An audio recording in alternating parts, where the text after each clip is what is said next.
Hey everybody, it's Jason. There's Randall. Hey everybody.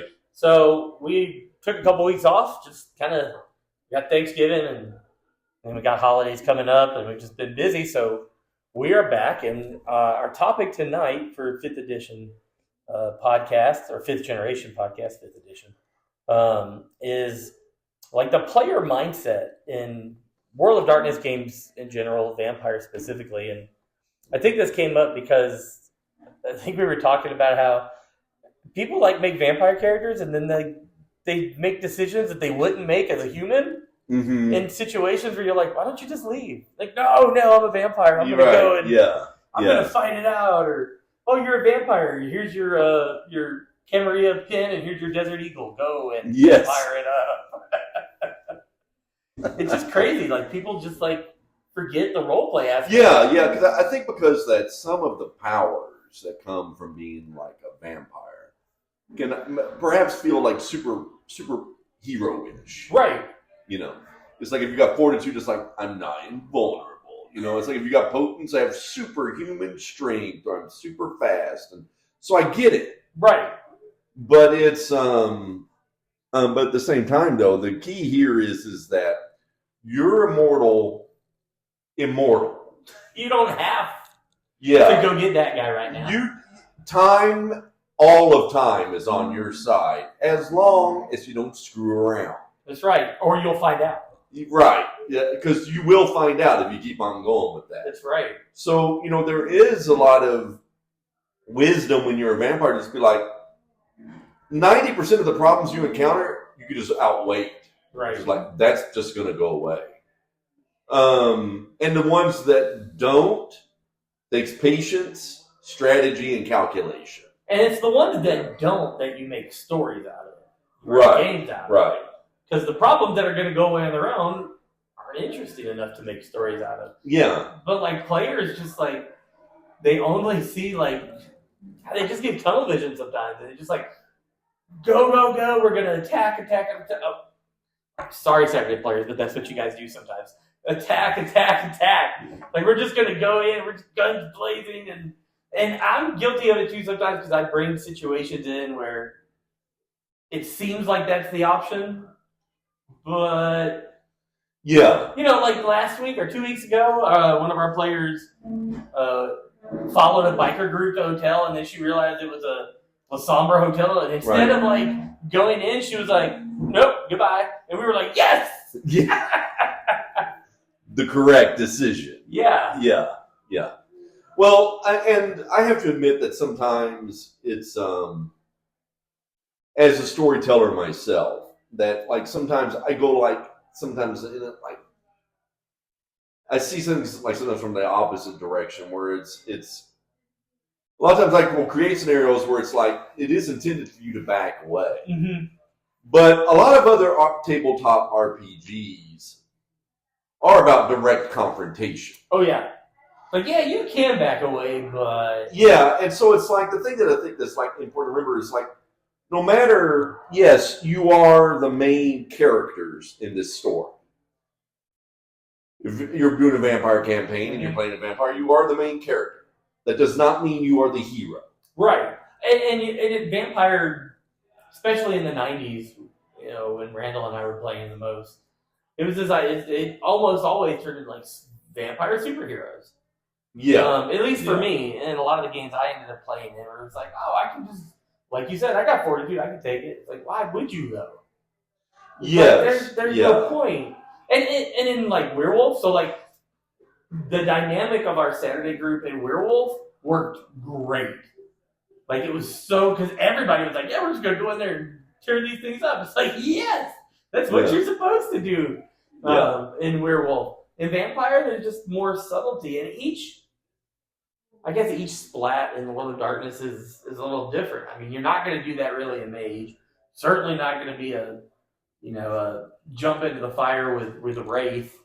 Right. Well, I mean, when you're, as a human, we live like based upon a balance of, we are fragile physically, but we also only have one life to live. Right. So if you want to make your mark or make a difference or, really fight for something you believe in, this is your only time to do it. Mm-hmm. And so there's a balance that, a regular human has to carry in that throughout their life, no matter who they are. Right. A vampire has a guarantee of immortality as long as they don't get busted up in a particular way. Right. And like the idea of, unless you are a Bruja, a Gangrel, or a Ventru, really, like, why would you even bother? Like, getting in a fight should be the last option. Like, you've been made immortal. You either sought it out or they found you. You've been made immortal. Fighting will get you unimmortal. Right. Well, I mean, and even the powers that are there that make you physically imposing or mentally imposing, are really there to help you survive and to help you feed. Mm-hmm. It's not there for you to show off. Now, sometimes displays like that against other vampires is called upon. Yeah. Because sometimes you just end up in that scenario and it's just like, all right, at this point the guns are out, the cards are on the table, and it's just one of us is walking away from this. Sometimes you are in that scenario, and then those powers come into play. It's but even for like the Gangrel and like the Bruja, who I think like have a reputation fairly of being the most aggressive physically, even theirs aren't there to just run out and like pick fights. Right. Theirs are there that it's like, if you screw with me, I can break you back. Yeah, I'm going to hurt you. Yeah.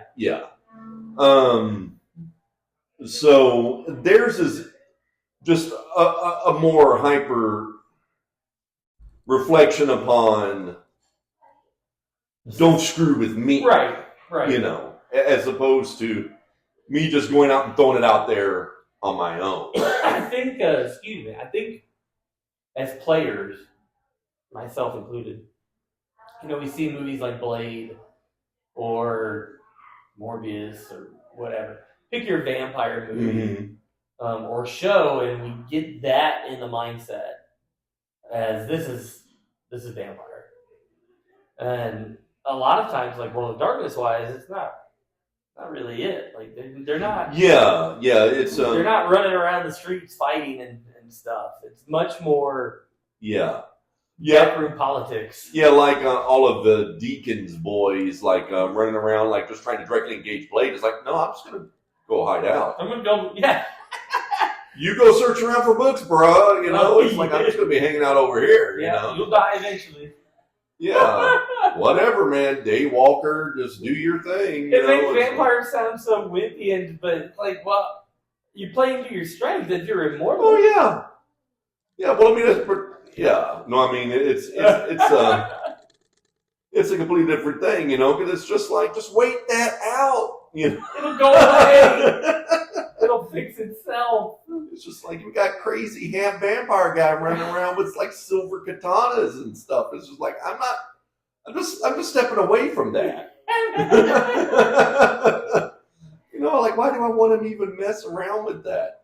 He's just mad because of his mom. He's mad because of his mom. It's like, I get it. Just like, I'm just going to... We all have parent issues. Yeah. And Blade. Yeah, I mean, like, probably the biggest theme in, like, vampire, like, in terms of touchstones like that is, like, a universal sense of, like, mommy and daddy issues. So, I mean, it's like, everybody gets it, It's like... I will say in Hunter, which, I don't know... Everywhere I read, Hunter is like the most disliked splat of the new stuff. But man, Hunter at a table with 4 or 5 people is great. And since you are absolutely human, you are more careful about it. Because we're human, and so we understand. It's like I don't want to go into that burden. Oh yeah, because that's like crazy. Yeah. So it's like. Yeah, which was something I thought was like really fun with Hunter is that you really put a lot into research. Mm-hmm.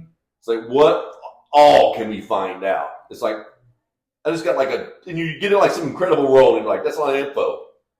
I want to do more research. You know, you succeeded, yeah, but I feel like there's some more I could probably get.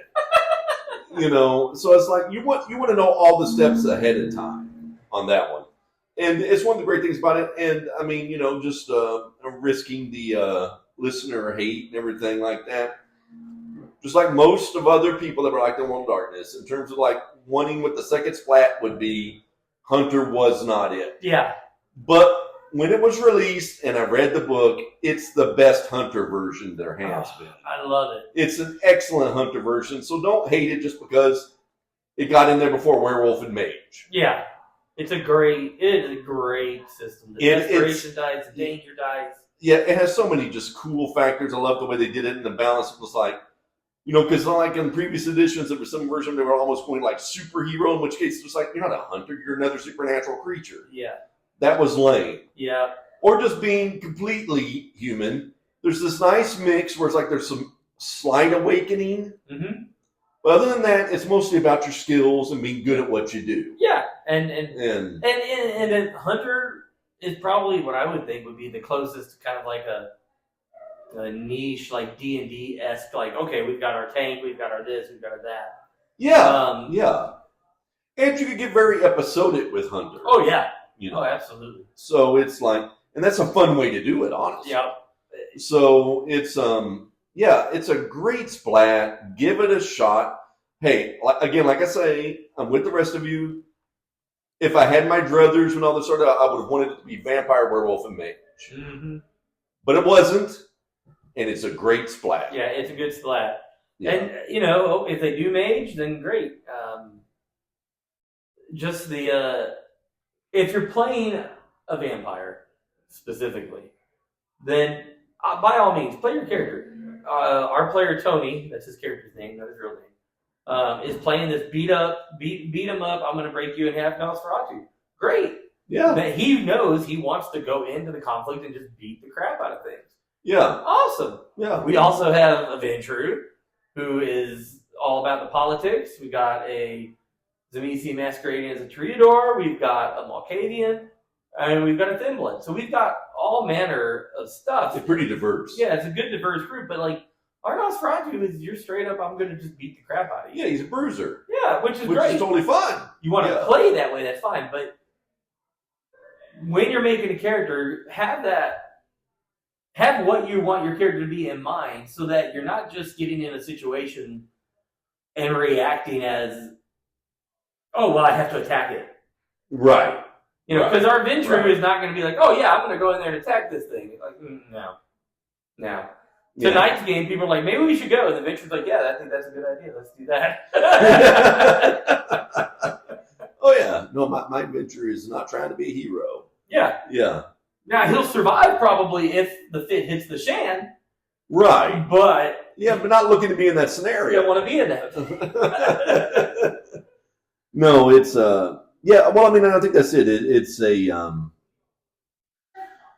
it's the mindset. Yeah, it is. And it's a World of Darkness thing. Because, like, in all fairness, most tabletop RPGs are kind of more that mindset. Oh, yeah. And so it's not like people are being like weird or bizarre with it. It's like, I get it. It's like that's how usually it goes. World of Darkness, though, is trying to explore different things within the role-playing sphere. Genre, yeah. Yeah. And it's, and so that just sort of like, you know, have at ye. Yeah. Kind of like attitude. It's just, you know, it's not always like the best approach. Yeah. I mean, and it's like, and then even in splats like Werewolf, where, you know, 80% of the time, yeah, that kind of is like the direction you're going to go with it. And it's just like, hey, you're doing a thing I don't like, and I think it's hurting Gaia. Yeah. How about I remove your entrails? That's right. Know, it's like, we're going to have peace, or I'm going to kill you. Yeah. Yeah, exactly. It's like, I love peace so much, and I'll murder everybody in here until we get it. Which is a completely reasonable werewolf attitude. But it's... even in Werewolf, like, we had times where our pack were investigating more before they went in and tore things to pieces. But they were absolutely ready to tear things to pieces. Well, I mean, and with werewolves also though, the scales of things are oftentimes much larger. So it's like sometimes that attitude still gets them killed. Yeah, real good. You know, because I mean, it's like because they're basically fighting Cthulhu. Yeah. You know, whereas like your coterie is probably up against like Ebenezer Scrooge. Ventru from the 1800s. Can I have some coal? No. Be here all the earlier the next night. Yeah. So it's like the scales are much larger, for werewolf than it is for vampire. But I mean, like vampires are all hiding out and just trying to like make it through the next night, But it's like werewolves are actually frontliners. But even for them. Sometimes you push over. Yeah, sometimes you need to back up and just wait a second. Let your wounds heal. Yeah, it's like it's a lot of fun to be a cult of Fenris, but they got kind of ostracized for a reason. Yeah. So just a little quick chat on players' mindsets. Don't just go charging in. I could use some inappropriate Monty Python reference for the meaning of life. Don't just charge toward this one thing. Yeah. Just, give her a kiss, boy. Yeah. Work up to that. Also quoting Monty Python, sometimes it's okay to run away. Yeah, it is 100% okay to run away. Especially if you soil your armor. Yes. But, I don't know what we'll chat about next week. Usually Randall and I come up with something between now and whenever that is. As always, thanks to Kingsmaker. Thanks to the Saturday group. I love you guys. Thank you for playing with us. It's you're my favorite Saturday game. So Tuesdays are my favorite Tuesday games. So there you go. Well, there it is. But thank you, Kingsmaker, Kurt, and all of them here. Check us out on X. Check us out on the Book of Faceness Facebook groups. And then the Kingsmaker Draft Discord. You can look that up on Discord. We're on there as well. And I think that's it for announcements and all that jazz. So yeah, sounds good. So have a great night, everybody. Have a good night. Good night, everybody. Take care.